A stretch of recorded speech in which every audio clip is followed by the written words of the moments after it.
आग जल रही हो और पानी डाल दोगे तो आग बुझ जाएगी। पर यहां देखो भगवान शिव जी की बीच वाली आंख में आग और मस्तिष्क पर देखोगे आप तो जटाओं में क्या है? गंगा जी। पानी, आग और पानी को जिन्होंने जगह दे रखी है वो हमारे महादेव हैं। सुन रहे? और सुनो, शिवजी भगवान ने त्रिपुंड लगा रखा है। क्या लगा रखा है? बोलो। त्रिपुंड। त्रि कहते हैं तीन, त्रि मतलब तीन, और पुंड्र कहते हैं उंगलियों को। पुंड्र मतलब उंगलियां। तो इन तीन उंगलियों से महादेव त्रिपुंड लगाते हैं, त्रिपुंड। तो माथे पर क्या है? महादेव की भस्म। और चरणों में कौन है पता आपको? बोलो। चरणों में कुछ कौन है? चरणों में भूत नहीं बैठे हुए, भूत प्रेत सब चरणों में बैठे हुए। और माथे पर क्या है? भभूति। अब हिसाब लगाओ, किसी के घर में भूत घुस गया तो आप क्या करते हैं? भभूति मंगाते हैं। भभूति लाओ जरा, ये भूत कहां से आया? हनुमान चालीसा पढ़ो जरा, और भूत को आप भगा देते हैं भभूति लेकर के। लेकिन यहां देखेंगे महादेव के पास भूत भी है और भभूति भी है। भूत और भभूति को जिन्होंने जगह दे रखी है वो हमारे महादेव। सुन रहे हो? और सुनो, भगवान शिव जी के कंठ में आप देखेंगे तो जहर है। नीलकंठ है ना महादेव, तो कंठ में क्या है? जहर। और माथे पर देखेंगे आप तो चंद्रमा है, और चंद्रमा के पास क्या होता है? बोलो। अमृत नहीं होता चंद्रमा के पास? अमृत। तो माथे पर अमृत और गले में जहर। बताओ, अमृत और जहर एक जगह रह सकता है? नहीं। फिर भी महादेव ने जगह दे रखी है। अमृत और जहर को जिन्होंने जगह दे रखी है वो हमारे महादेव। और सुनो,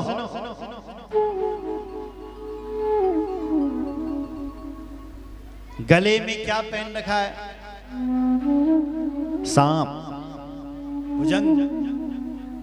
और जो महादेव का जो बड़ा वाला पुत्र है गणेश, वो किसके ऊपर बैठा हुआ है? चूहा के ऊपर, मूषक के ऊपर। और जो छोटा पुत्र है कार्तिकेय, वो किसके ऊपर बैठा हुआ है? मोर के ऊपर। ये सब एक दूसरे के विरोधी है। मोर सर्प का विरोधी है। मोर यदि सर्प को देखता है जिंदा नहीं छोड़ता, मार डालता। सर्प चूहे का विरोधी है। सर्प यदि चूहा को देखता मामा बना करके नाश्ता कर देता, उसका खा लेता उसको। नहीं है? फिर भी भगवान शंकर के घर में कितने प्यार से रह रहे हैं सब। मोर भी रह रहा है, शाम भी रह रहा है, और चूहा भी। शेर बैल का विरोधी, फिर भी भगवान शंकर के साथ साथ कितने प्यार से रह रहे हैं। मां भगवती शेर के ऊपर बैठी हुई और भगवान शंकर बैल के ऊपर बैठे। और सुनो, इतना ही नहीं, इस दुनिया में जो जिसका कोई नहीं होता उसका महादेव होता है। कैसे कैसे होता है? देखो, सांप और बिच्छू।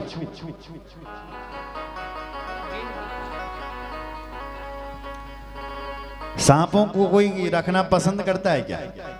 सांप बोले महादेव हम कहां जाएं, हमें कोई जहां देखता है वहीं मार डालता है, हमारी भी रक्षा करो ना महादेव।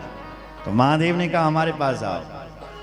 बिच्छुओं ने कहा हमें भी कोई जहां देखता है वहीं मारता है, उनके लिए कहा हमारे पास आओ। जिन सांप और बिच्छुओं को कोई देख नहीं सकता, जहां देखता वहीं भगवान शिव जी ने उन सांपों को अपने गले में डाल रखा है। सुनो, कल मां भगवती का विवाह भगवान शंकर से करेंगे, ठीक है? आप सब बाराती बन करके आना। कल यहां पर भगवान शिव जी का विवाह महोत्सव मनाएंगे धूमधाम से। आनंद आएगा, है ना जी? बोलो जय श्री राम। तो गले में भगवान शंकर ने भुजंगों को डाल रखा है जिनको कोई पसंद नहीं करता। तो जिसका कोई नहीं होता उसका कौन होता है? बोलो, भगवान शंकर होते हैं। बोलो शंकर भगवान की जय। हर हर महादेव, हर हर महादेव। तो भगवान कृष्ण आज शंकर जी के मंत्रों का जाप कर रहे हैं। ओम नमः शिवाय मंत्र का भगवान शिव उमा के साथ प्रकट हो गए। तम दृष्ट्वा शंकरम तुष्टम सर्वदेव भवान देव की सुता स्तुतिम चकार देवेशो मेघ गंभीरया गिरा। भगवान शिव जी ने गंभीर वाणी हुई है, आकाश वाणी। क्या वरदान मांगो, वरदान मांगो, वरदान। तब भगवान कृष्ण ने कहा, हे महादेव, कामिन्यः प्रेरिता शंभो मुक्तिदम त्वाम जगतपते। हे महादेव, मेरी कामनी यानी पत्नियों ने मुझे आपकी शरण में भेजा है, क्योंकि मेरी कोई संतान नहीं हो रही है। इसलिए हे महादेव, आप मुझे संतान दीजिए और इन मेरी पत्नियों को, जितनी भी मेरी पटरानी हैं, इनको आप पुत्रवती बना दीजिए। ऊपर से भगवान शंकर ने और मां भगवती ने आकाशवाणी। उवाच गिरिजा देवी प्रणतम मधुसूदनम कृष्ण कृष्ण महाबाहो संसारेस्मिन् नराधिपा। भगवती कहती है, हे देवेश्वर, तुम्हारे बहुत सारे विवाह हुए हैं और बहुत सारे तुम्हारे पुत्र भी होंगे और बहुत सारे तुम्हारे पुत्र पौत्रादि होंगे और तुम उत्तम गृहस्थी कहलाओगे। स्त्रीणाम षोडश सहस्त्रम तो भविष्यम सदार्धकम। तुम्हारी 16,050 स्त्रियां होगी। ये कौन कह रही है? मां कह रही है। और प्रत्येक रानी से तुम्हारे 10-10 बेटा होंगे और एक एक बिटिया का जन्म होगा और तुम उत्तम गृहस्थी भी कहलाओगे। ऐसा आशीर्वाद मां ने दिया। बोलो जगदम्बा मैया की जय। आप जानते हैं कि भगवान कृष्ण के उन्हीं भगवती की कृपा से 10-10 बेटा हुए, एक एक रानी से, और एक एक बिटिया का जन्म हुआ और पूरा भगवान का 56 करोड़ का यदुवंश पूरा हुआ। बोलो भक्त वत्सल भगवान की जय हो। आगे कहा गया है कि भगवती जो है वो ओमकार में विद्यमान है। बोलो ओ।